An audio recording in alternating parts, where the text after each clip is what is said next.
An English anthropologist named Greg Bateson once said, "The map is not the territory." It's one of my favorite quotes. And he meant that our understanding of the world is so often simplified. It's a limited and abstract version of a really complex reality. And you might think, how hard can it be? I'm a fun, patient, understanding person. No problem. I see no reason why my well-intended participation in the lives of my new partner and his kids should be anything but welcomed. Well, that's a beautiful map. You've even got the little bumps to show the mountains and the valleys, and the color is just beautiful. Now think of that scene from Beetlejuice. Remember when Lydia jumps into that model of the town, only to learn that it was actually a portal to the afterlife? Welcome to Step Parenting.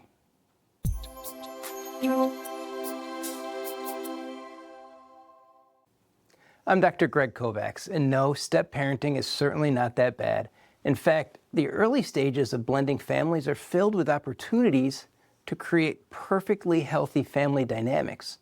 And today I want to talk about some of the essential steps to maximize your success in joining your new partner's family.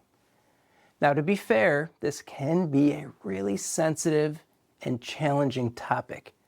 And that's mostly because the role that step-parents want to play in the blended family, and sometimes even expect to play, it's very often not the one that should even be attempted until other essential dynamics are firmly in place. So here's the critical question. How much influence should you have in the dynamics of your new partner's family? Should you have a say in the discipline, in the routines, in the expectations of the kids? Let's jump in. When it comes to discipline, my rule of thumb, and this is consistent with the research on blended families, a new partner should not act as a disciplinarian early in the relationship. Your initial focus should be on building rapport, respect, trust, and a positive, caring relationship with the kids. And I tend to get a lot of pushback on this, but I promise it's not something to take lightly. So first, if your initial interactions involve discipline, kids are likely to see you as sort of an intruder or a threat. Simply put, the children need to trust you. If you attempt to discipline the kids, get involved in parenting, or involve yourself in the dynamic between their two parents, the kids are going to learn to resent you pretty darn quick, and that's going to be a really tough thing to fix, to repair later on. Second, and this one seems too simple, but it's simply true, your mere presence is already a threat to the kids. So it's not uncommon for step-parents to become the scapegoat. And to be fair, you're an easy target. Divorce is complicated, and it brings up a lot of complicated emotions in kids. And just like adults, kids want to find a reason for all of those really big emotions. They're searching for an answer.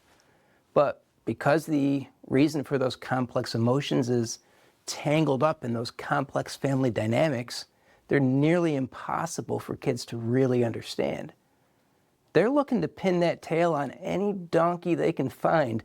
So now you've got kids thinking to themselves, she seems annoyingly likable, and she just so happens to be taking up a bit too much of my dad's time. They're thinking, where did I put that donkey tail?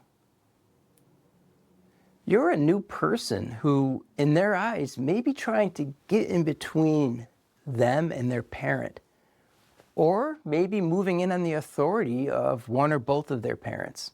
And that last piece, getting in between mom and dad, kids really hate that. They don't know how to say it. They may not voice it, but they really do hate when they see that or feel it. And in many ways, parents hate that too. And I think they're right to really hate that, both the kids and the parents. That's because parenting and discipline instill values and morals in kids. And those values and morals are so deeply ingrained in all of us, really. They can be fiercely defended if someone tries to challenge them, get in the way of them. And what's really interesting, actually, is that the morals and the values that drive parenting behaviors, they're the same ones that drive our political orientations.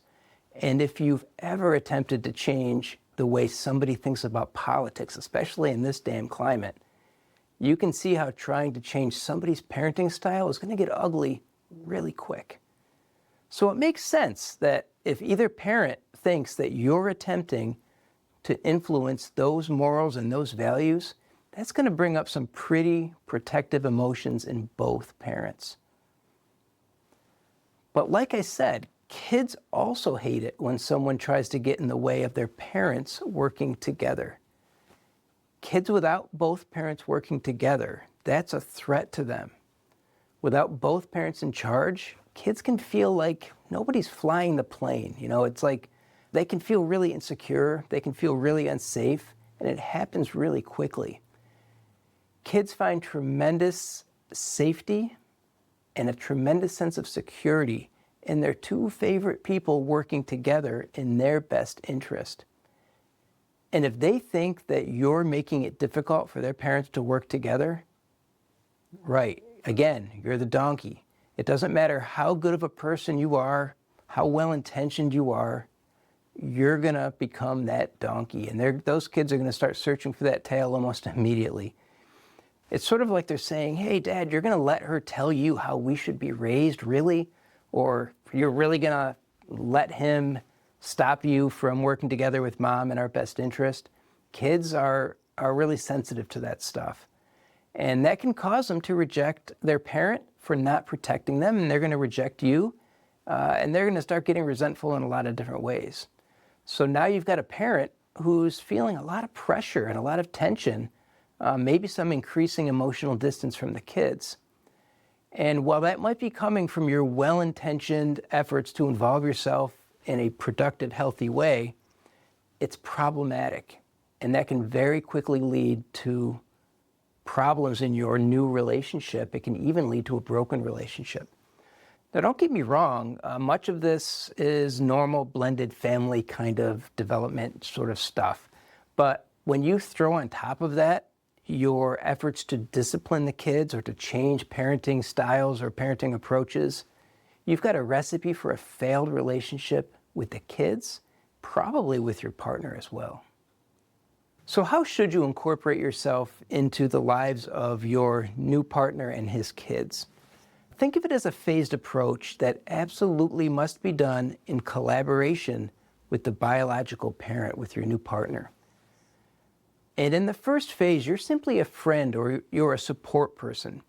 And that should last for the first maybe 6 to 18 months of your relationship once you get into that relationship. And in that phase, your job is to be a warm, supportive, interested adult. Your job is to stay focused on building rapport, trust, having fun with the kids. And there should be zero, as I said earlier, zero discipline. You certainly can and you really should model appropriate behavior, provide positive reinforcement, but there's no direct discipline at this stage. So let's move on to phase 2, and that begins 18 months or so to 3 years into your new relationship. And this is where you become sort of an aunt or an uncle figure. You might get away with starting this phase a little bit sooner if you've been really successful building trust with the kids, but they do have to trust you before you can move into phase 2. So in this aunt or uncle figure stage, you're going to continue building that positive relationship, having fun, building trust. But now you can sort of begin enforcing your partner's existing household rules. So you can start saying things like, in our house, we put dishes in the sink. And that's because you already know that that's something that your new partner has been teaching the kids. So you're not setting any new rules. You're reinforcing established ones. You can offer gentle reminders like, remember what Mom or Dad said about screen time. But if a child breaks a rule, your job is to report it to the biological parent, who then delivers the consequences. You're not creating new rules, and you're not doing anything with regard to discipline at this stage. All of that is done by the biological parent or parents. So in phase 1, which, as I said, 6 to 18 months or so into your new relationship, you're simply a friend You're building trust, you're building rapport. In phase 2, you remain that friend, but you begin to support the existing rules, the existing expectations of the biological parents. And that's done by observing and reporting broken rules to the biological parent without imposing consequences or discipline. So let's move on to phase 3. Phase 3 shouldn't set in until 3 or more years into your new relationship. That's when you can begin stepping into more of a parent-like figure role where you can begin providing collaborative discipline. Again, this is usually appropriate 3 or more years into your new relationship. That's when the kids, hopefully the kids, recognize you as a deeply established, consistent, and caring presence in their new world following a separation.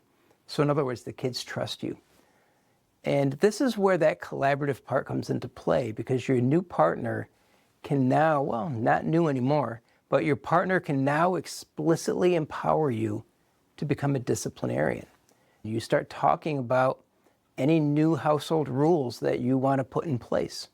You can begin talking more explicitly about behaviors from the kids that simply don't work for you. And you can begin having a voice in discipline and consequences. This is when you've accrued enough trust from the kids and from your partner to deliver consequences and enforce rules independently. Now, I want to reinforce this. You're now 3 years into your relationship, and only now are you likely in the position, in the safe zone, to become a disciplinarian. So one of the biggest challenges in the blended family process is having new partners or step-parents attempt this within that first maybe 6 months of a new relationship.